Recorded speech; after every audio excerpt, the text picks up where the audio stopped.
Good evening and welcome to the John H. Ames reading series. It was awfully brave of both of you to come out on a night like this. It's too bad about the weather. The Heritage Room is sponsoring the Ames reading series, and the Heritage Room, as you may know, is a collection of Nebraska authors and books by and about Nebraskans, as well as artifacts. I'm standing on one at the moment, in fact. Our speaker tonight is John Phillips Palmer. He's published several volumes of poetry and has been published in several periodicals and journals. And I think, well, without saying much further, I'd like to turn the podium over to John Phillips Palmer. Sir? Thanks, Heidi. Bitter chill it was, the owl for all his feathers was a cold. Good evening and thank you for coming. The weather indicates you have a dedication to the muse equal to my own. We have a 40 degrees below zero wind chill this evening. That must be some sort of record. The plan of my reading is as follows. First, I'm going to read some poems from my 10-poem series, The Poems of Rabbi Ben Ezra, which took me 15 years to write and which is dedicated to Lisa Ritchie. After that, I'm going to read the first significant poem I ever wrote. I was 16 at the time, followed by the 4 best poems I have written in the past year. Then I'll read 12 poems from The Wizard's Trade, including the 3 Neihardt poems. But the dedication to The Wizard's Trade is appropriate to all my work, so it seems best to begin with that. These tales of love and terror spin for human edification and praising irrevocably the glory of the deity. Rabbi Ben Ezra, young and dancing free. Today, with birds enamored of the winds, with flowers out, the sun in jolly face, and children at the flowers in the parks, I capered like a jester dancing free. The wild balloons set free by little hands were merely amateurs compared to me and could have learned at least a trick or two by entering my school of liberty. But suddenly, though no cloud crossed the sky, a shadow and a question brought me down from joy to contemplation and a frown. Will I trust, be dancing free when age has painted its theatrics on my skin, so it turns yellow as a parchment page that wrinkles on the bookworm of my chin? Will I be dancing free when my beard grows like a slow glacier down a hill of snows to slumber in the valley of my chest? I think that man is counted with the blessed who long on days retains his dance so free. Rabbi Ben Ezra's prayer to understand the Torah. Give me mosaic eyes that I may read the book that's written black upon white flame, primordial book of more than symbol bread, a book at once an essence and a name, a book to wake the dead, destroy the world, or build a flower out of golem sod, a book that remains veiled when it's unfurled, unless the veils are torn apart by God. Give me the horns of Pan and Priapus, the ladder of Ezekiel on my wall, that when I weep, the very Lord shall bless and raise me from the teardrops of my fall. Rabbi Ben Ezra's philosophy. It matters not if man should pass away, for there are angel forms in higher spheres that could rebuild his image out of clay to have another chance upon the years. It matters not that any one should fail, for every atom is a felon tried who enters life as entering a jail to shed the onion skins of faithless pride. There is a light from out the faithful king which leads the open mind upon its quest, and 10 soft words for subtle fathoming to realms where even Eve is granted rest. It matters not my words upon a storm or little heard in buildings safe and warm. Before reading the next poem, I should point out that Gilgal, or reincarnation, is an accepted concept in Jewish theology, and that the Holy Ari is a title of respect given to the 16th century Rabbi Isaac Luria, who often demonstrated the reality of reincarnation in his work. The poem came to me in a dream because a photograph of Isaac Luria's grave, which had been given me by my friend Mary Bergman when she converted to Judaism, was tucked into my translation of the Torah as a bookmark on my nightstand as I slept. The poem is called Rabbi Ben Ezra Meets the Holy Ari. I dreamt the Holy Ari took my hand and brought my spirit to a sun-swept height, where all the sparks of God that live in man danced like a child's kaleidoscope of light. And there that I might see the world as just, in spite of doubts within my troubled mind, which made me wonder whether plan or jest lay on our lives as a primal design, he pointed back the way that we had come, and magnified the vision he would show, until my living senses were struck dumb by a child's crib in a white room below. The crib contained a hardly human form, so bunched up with complete deformity, you felt the genes and womb had willed to harm its span of life with total misery. Then my guide spoke to indicate that this gross basket case had once been Mengele, a form so vile no mother's lips would kiss, the thing that housed its twisted soul today. Rabbi Ben Ezra Meets the Holy Ari appeared in the May-June issue of Martyrdom and Resistance in 1988. Rabbi Ben Ezra sees the raven of death.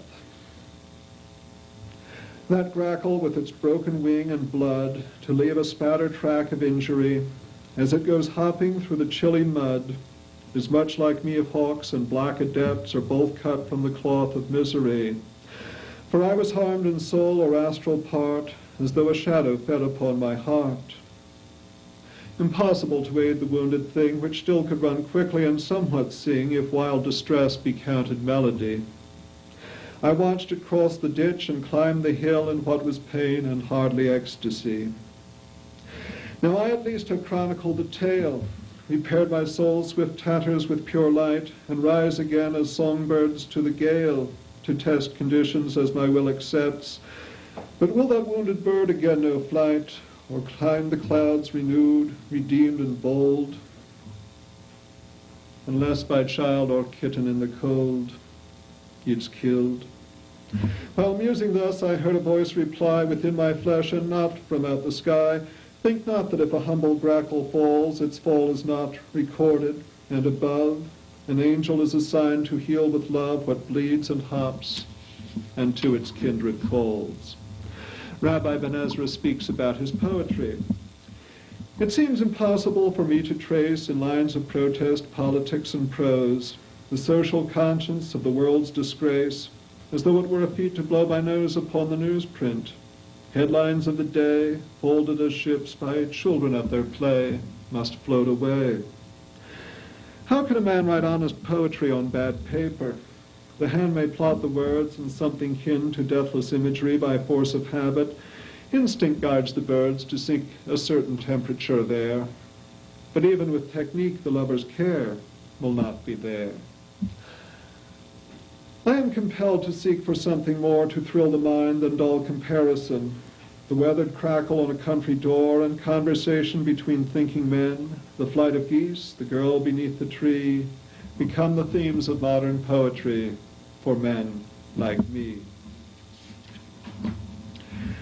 Rabbi Ben Ezra knows that he must die. I've spent some time in the angelic sphere to breathe a word or two beyond despair, but that is not my total guarantee that I am very shortly going there for length of days to bury flesh and fear. My old friend Sean, who climbed the Christian lights from youth to manhood, was it yesterday, gave me advice and gave it merrily, but what he said were better words of play to conjure dread the string of sleepless nights. The angel comes, there is no telling when, and yet there is no use to lose this sleep, for sleep that comes just as readily on an appointment even wise men keep to wake in flesh or spirit once again. My lamp burns on, the apex of my eyes, my Torah read and unread lies before. There is no trace of real misery, save this insomnia past my bedroom door, where an old man must shortly claim his prize. My pride dies first, or I will die unblessed. Witness my pledge, ye red-winged seraphim. Above, below, the law is constancy, and there is only one Jerusalem. Turn out the lamp, and let my vision rest. Now let's go back in time to examine the first significant poem I ever wrote. Betty Jensen said of it, "No matter what things you may go on to write, I will always consider this your greatest poem." Betty was the hostess of my first reading when I graduated from high school. And the name of the poem is Reincarnation. Today I saw Nijinsky. I wonder if I will see him again. I saw him just as you hear my words against your ear. Oh yes, you say, but then I am he who saw Mark Twain and Adolf Hitler. And you remember the day I told you I had met Mark Twain, and you laughed. How I was hitchhiking and got picked up by a woman who was driving an old man warped with senility to some place or other. He seemed the age that Twain should be were he alive, and the excuse for his own death. Then you laugh once more as you recall the day I told you of the time I saw a man who, to me, looked just like Hitler and was of the proper age, but he was bald. Yes, I agree, but this was no delusion and this was no illusion. This was Nijinsky. Yes, I know that he is dead. He died once, but he has come alive again. He has been reborn. Don't laugh. As a deer. Please don't laugh. It was the day I went up to Betty's by way of my shortcut. Past the quarry where the old dirt road joins the older orchard was where I surprised him. He appeared as a tallow-tailed deer. Please don't laugh. When startled by my being there, he leapt away with such height and grace as no mere deer could achieve, and then, with his tail like one great rose petal, he sprang into space from a sea of wild weeds and grasses that suddenly seemed transformed into red and green velvet out through the casements that the clouds made. I wonder if I will see him there again. Will you please stop laughing? Is all beauty really explained as an optical illusion, or are you truly dead? Here are the 4 best poems I've written in the last 12 months. The first has already been accepted for publication by Weird Tales. It's called Alpergus Night. The warnings come from women crowned with years, how on this night wise travelers halt their way, and sun chased in until the dawn of May redeems the world from its enchanted tears. For this is when the seeds of primal fears may grow strange blooms beneath the moon's white ray, and laughing forms, forbidden to the day, dance in the boughs above the bogs and meres. But if the witches can run unafraid to their high Sabbath laden with their charms, then you and I can also choose this night to meet by moonlight in the forest glade, where none will see who glimmer to my arms, and in elopement take our merry flight. The wild ambition that a child let fly. I want to be the first poet to stride upon the sands of Mars, to be the one sent heavenward before my life is done, to know at once humility and pride as the doors open and I step outside, where I may jig beneath a farther sun, like an athlete who knows the race is run, still breathless from my planet-leaping ride. Then might I die, who knew I had fulfilled the wild ambition that my heart let fly. Across the years technology would tame, with ships that science and my thought had willed, when as a child I gazed into the sky to venerate the war god's nightly flame. The laughter from the mound. I would not send a beggar man to stay in that damned house the gray tide curls around, although its fireplace and roof are sound, with no landlord demanding rent to pay. For it is just as haunted as they say, and few can stand the shadows that abound, or bear the laughter from a caved-in mound located by the window near the bay. I'm told a pirate mate was buried there who came back from Jamaica with his cut of 8s and gold doubloons, only to find the wife he left behind had played unfair and run away to Bedford like a slut. They say he laughs because he is resigned.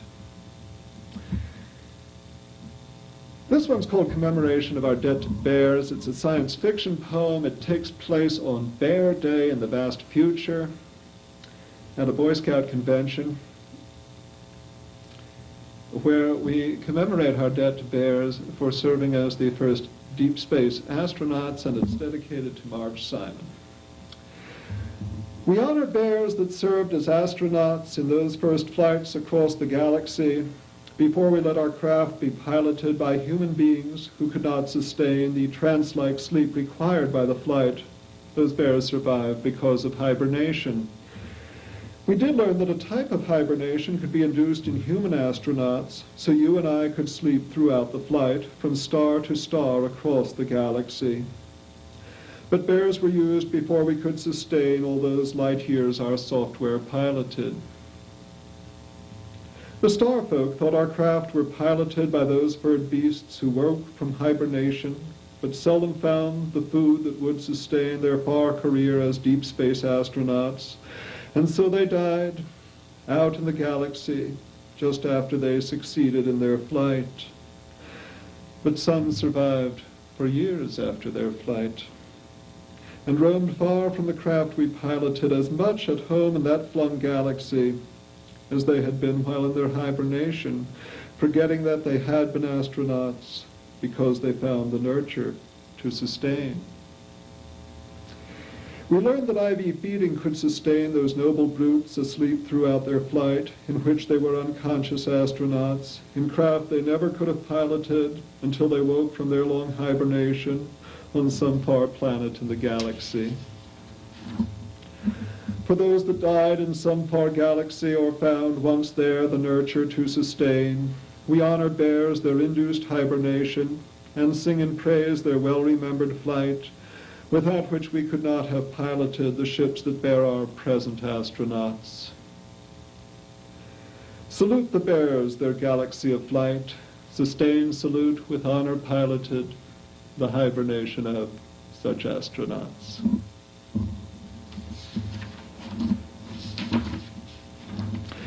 Beginning naturally enough with the title poem, the rest of the poems I'm reading tonight are from my major work, The Wizard's Trade. It seems so quiet by his iron gate, the passer-by won't notice that within a battle rages with Sean Gilligan against the angel of his Irish soul, contesting which will gain final control, then weave the fragile fabric of his fate. To be a poet is enough for me.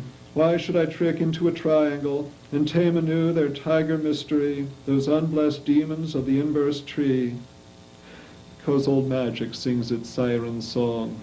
Old magic sings its siren song again. The gods have been allowed to sleep too long in this our time, when words should wake their hate and love, should call the Mendes dove and snake, the sexy undine from her dreary lake. And so, to bring about a golden dawn, live in the light of day where legends greet the man of vision on an empty street, or fill the private pasture of his lawn with lines of living shadows on parade, I'll undertake to work the wizard's trade. To rise at dawn, wash at once and perform the lesser and invoking rituals of pentagram and hexagram, and then to say the fourfold elemental prayer before saluting Ra. Next, go downstairs, eat breakfast, meditate the Sephiroth, go back to sleep, or study until noon. Salute once more Apollo in his course, and have a lunch of what you would prefer. Prefer less meat than green and leafy food. If not the best, a good time for your work is in the afternoon. You consecrate a new sword or call up some creature for the sake of conversation who is wise. Both ways you take the Eucharist of four. Wish Amen well a third and final time, just as he dips into the hidden night, then eat supper and join your fellow men. Mark well the twilight order of the stars, and hold your blood of breathing with the moon, else take your fill of love in bed or field. Returning home at midnight or abouts, throw Ching and Tarot short spread for the day, guiding each day's actions by their advice. Then, as the black beetle is flying by, you go to bed as soon as you perform the lesser and vanishing rituals of hexagram and pentagram, unless you would behold a vision before dawn. And do just what you did to start the day. Use the invoking forms, and laying down, you dream the dreams that shun the mass of men. I stood within the flaming astral light, saw two figures formed antithetically, beside my guide who shared the trembling sight. They both were nude, the first was beautiful, a woman worthy of her mystery, with perfect flesh that made my own tremble, a rose and lamp her only heraldry. While her sister, who wore a red girdle, filled with disgust as first filled with delight, and made an obscene gesture unto me. This ugly one then lifted up a spear, took cunning aim, and hurled it at the first, who, with a smile, changed its insane career, as though it were the puppet of a lark, making its flight its early flight's reverse, till it returned and found an ugly mark beneath the mouth, bubbling a lengthy curse, which ended as she entered endless dark, and I as witness lost my cause to fear, watching her lust for blood consume its thirst. She fell, and melted to oblivion, like winter's snow against the first spring day, ceased to exist or sought the central sun, while her sister, still smiling, stood alone, then went along her solitary way. I asked my guide to name what we were shown. Beauty triumphant was all that he would say. For he of late has almost silent grown, because his task with me will soon be done, when he to other realms must fade away.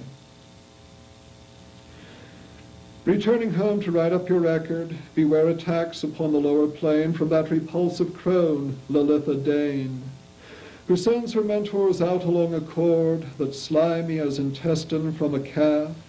They both are robed in black. They speak no word, nor do they cry, and hardly ever laugh, but enter your cell just when you would wake, to rob you of your magic for her sake.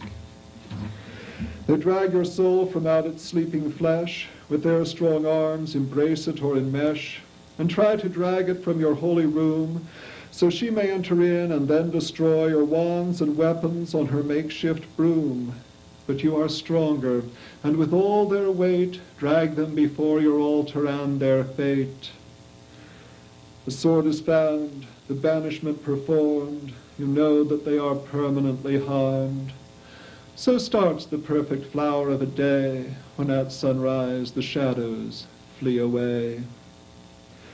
O Michael morning star, who bears the golden dawn, you will be Lucifer until your night is gone, until your burning pride has burned itself away, or cast itself aside, you may not bring the day. When once your phoenix soul returns of its control, then you may guide Ra's car, O Michael morning star. To celebrate his night's adventuring, Sean circumambulates to bring down the light, recites the LVX signs, and makes an analysis of the key word.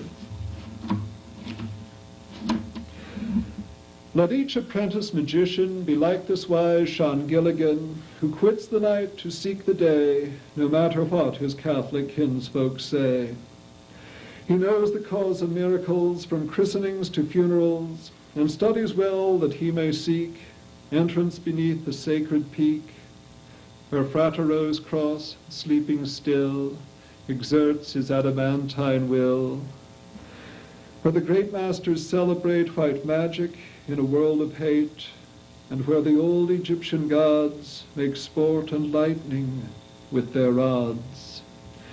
If you would join their brotherhood, aspiring like growing wood, waste not a single incarnation, but study hard like Gilligan. As Luther learned that night he tried to pray, ink stains long after devils flee away.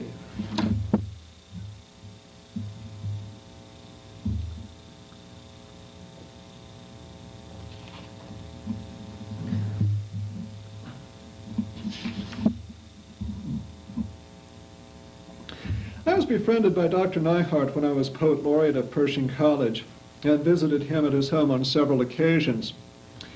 The next three poems are associated with our friendship. The first is the one I read to him to show that I was a poet too. It was written 2 years before I met him during my last semester at Parsons College. It's called Green.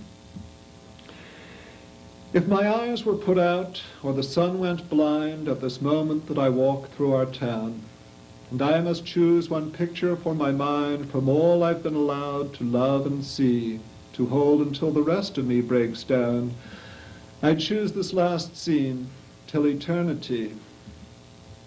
It would not be the children I saw clown one summer on an isle of sky and sea. It would not be a river's landscape lined to see some boy be saved, or even drown. Not these, nor would it be the look of misery on faces to whom winter was unkind. If my eyes broke like breaking panes of glass, they would forever see these lawns, this grass. Well, Neihart liked that poem well enough, but he thought it was too expressionistic and that I should concentrate on making my images more concrete. And he wasn't absolutely sure I was a poet too. But to make sure, he was willing to assign me a Petrarchan sonnet on the subject of space travel and told me to bring it round to him the following weekend. This is the sonnet I wrote that night and spent a week polishing. This is the sonnet that convinced Neihart I was a poet too. It's called Birds. Will that first cause that built us out of time into this miracle we've come to be allow our voyaging on the final sea, or clap us back to undulating slime? And if to dare the infinite's no crime, will souls be lost to our humanity once space removes her skin of mystery from secrets that our scientists would mine? Of course, the brothers back at Kitty Hawk were warned, if man was wings, then he should fly, which made them nervous as the props spun round and graceful gulls flew overhead to mock. But only sunshine fell out of the sky when their bird's shadow flew upon the ground. The year before I left Denver, I worked as a security guard for Wells Fargo. At my post, I wrote and read poetry, the collected works of Byron, Keats, Shelley, and Neihart, every word. The following poem was whispered in my ear by Neihart's ghost just after I finished rereading his collected works. I call it The Old Poet. Many years have shattered since I first sought to slake the primal lyric thirst. How those sonnets frolicked with the sun when I thought my youth would not be done. Now my body clothes me with a foul disguise, and I wear these goggles on my eyes. Why is this so fearful? Only flesh is blind. Cast off the shadow, be resigned. Long ago I sang of love and life in a mystic warble to my wife. All our children grown are like mown grass. Funny how our children's youth will pass. Grandchildren grew too. I became the old sequoia of my name. All my songs and books now throned in libraries where the dusty shelves show poet dynasties. Was my epic worthy of the lives it sang, or a raucous jamble, bam, crash, bang? All my prizes gathered like a fist of grapes fade into the prologue with ghost shapes. Are my lyrics lasting as the themes that soared through their inspiration to the Lord? Or are they so dated none can stand, modern for an hour, built on sand? Will I be remembered long years hence, laureled with posthumous recompense? Or will I be laughed at, shut away, all my books forgotten with my clay? Does it really matter if I'm read with the newsprint chatter when I'm dead? Yet if I'm forgotten, was it worth all the sorrows suffered from my birth? For the poet's vision is in pain, and if unrewarded, was in vain. Can my sincere efforts slack the tide of the ocean eons but for pride? But why should I worry now it's time to go, knowing loving hands will feed Jocko? Let the younger poets have their day. Mine is at an end now. Ho-ka-hey. Still in death I'll find out what I quested for. Every question's answered through that door. I must hope in something in and past myself, salvaging those books for every shelf. I must seek the answer in the years that roll as an endless flood tide on my soul. Like an eagle's spirit I will soar to the source of ages in downpour, then to ride my ghost horse whooping down the plains where, with all the holy, Wakantanka reigns. The White Rabbit. It was at Easter time, of course, that I was given the white rabbit. It was an Easter time so long ago that I do not even remember its name. It was the usual sort of name for a rabbit, Flopsy, Mopsy, Cottontail, or Peter.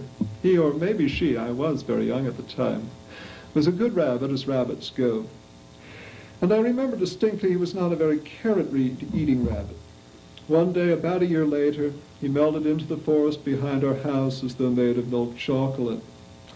We kept him in a little pen made from an old and small and once ornate Victrola chest, for which my father fashioned a wire door, and stocked the prison with rabbit pellets and tap water from an artesian well, perhaps, but still out of the tap and not the flavored brook.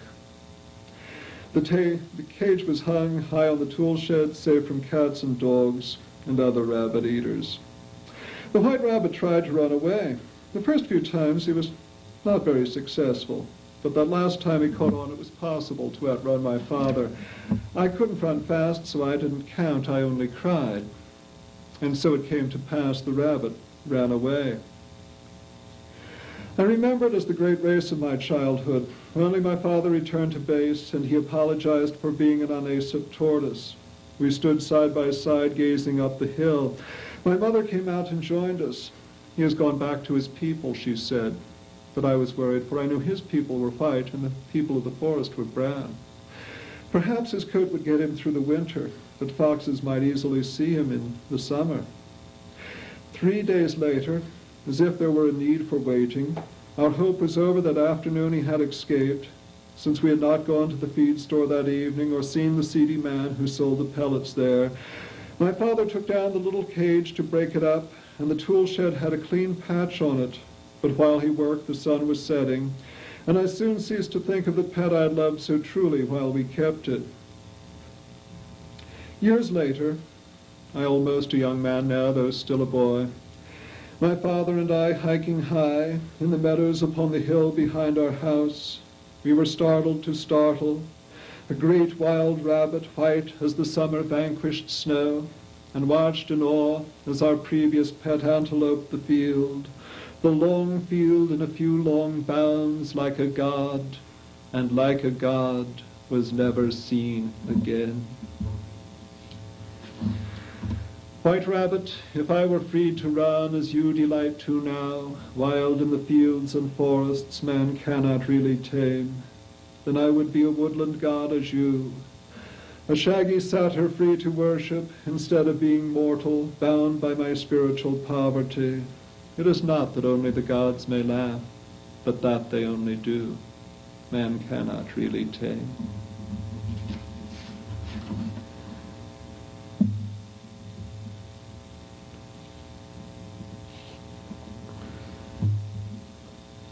Song of the Elven King.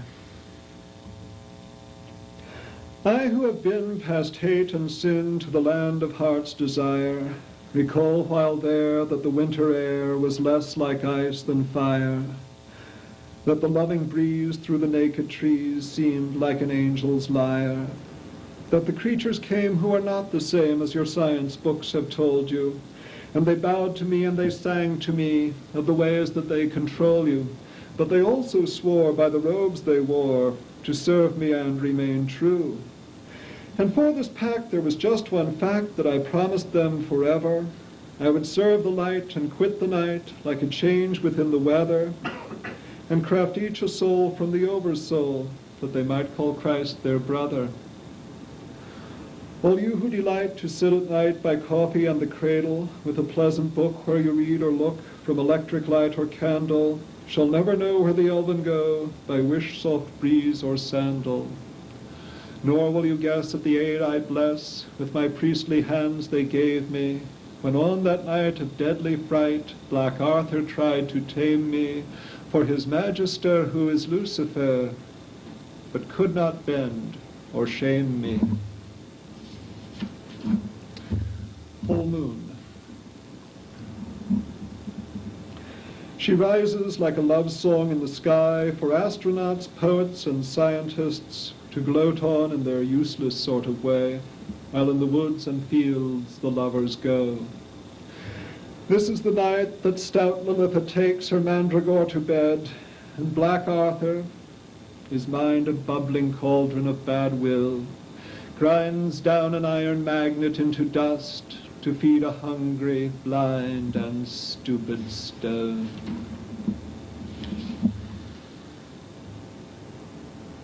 The next three poems are love poems.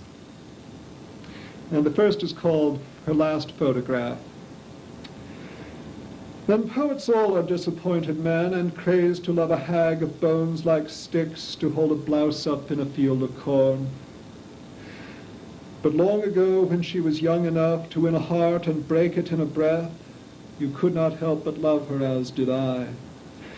Her photograph brings home the knowledge that the wheel of life and death for every man spins ever from the same axle and hub, though consciousness be like a golden rim which can recall each karmic revolution.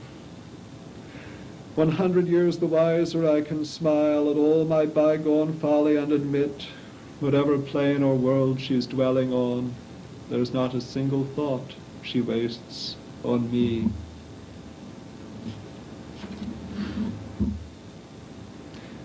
Christopher Jameson thought that was the best thing I ever read. This one's called To Nemo and Devashan. Though my body is formed of Yankee clay, my soul is still of Ireland, of green and bleeding Ireland, and remembers the ties of yesterday, calling me back to Ireland. It remembers the elves that used to dance on moonlit nights in Ireland, on the tower stairs in Ireland, and the she that gave it a merry glance, calling me back to Ireland. It remembers the swans that used to sing on the lakes nearby in Ireland, on the emerald lakes in Ireland, and the poets' walk where they took their wing, calling me back to Ireland. It remembers the nights when the fiddlers would play their merry tunes in Ireland, their sporting reels in Ireland, and the people who danced to the dawn of day, calling me back to Ireland. It remembers the Sunday chapel bells that rang so loud in Ireland, so green and orange in Ireland, and the hills that echoed back their knells, calling me back to Ireland. It remembers the war for liberty, the war that tore my Ireland, the war half won in Ireland, and the people there who died for me, calling me back to Ireland. But most of all it remembers the bride, for she was all of Ireland, a fey and friendly Ireland, with the Irish wit and the Irish pride, calling me back to Ireland. For the next poem I have to explain about Enochian, the Angelic Language, or some say the language of lost Atlantis, which was given to us during the Elizabethan era by the clairvoyant efforts of Dr. John Dee and Edward Kelly. Ul sono feiresigigo hoyada balata, which translates, I reign over you, saith the God of justice, will give you some idea of it.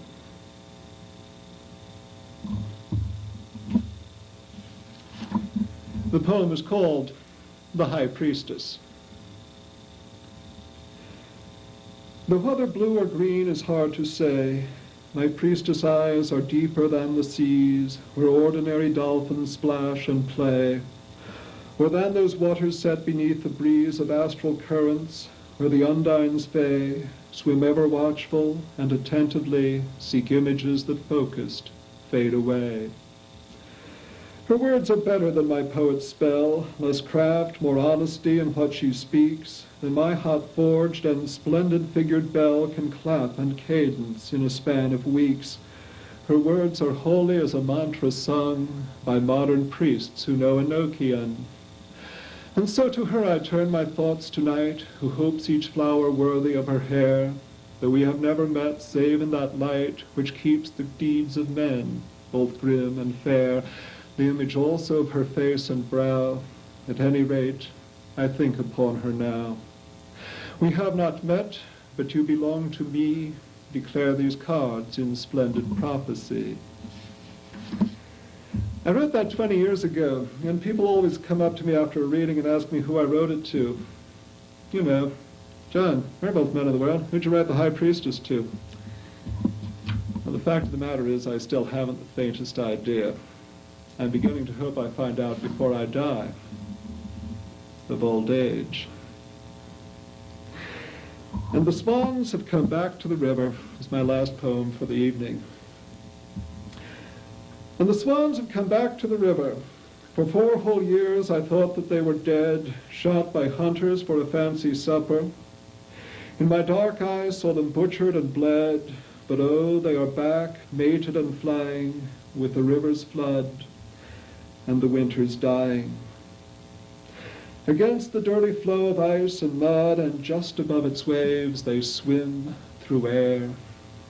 Their beautiful wings are engines of blood that double bless the river's running dare. So may my art, each winter of writing, return to my heart like swans on the wing. Well, that's it. All I could give you in 45 minutes allotted to me is a taste of what I've been doing with my life ever since I decided, as a teenager, that being a poet was a good thing to be.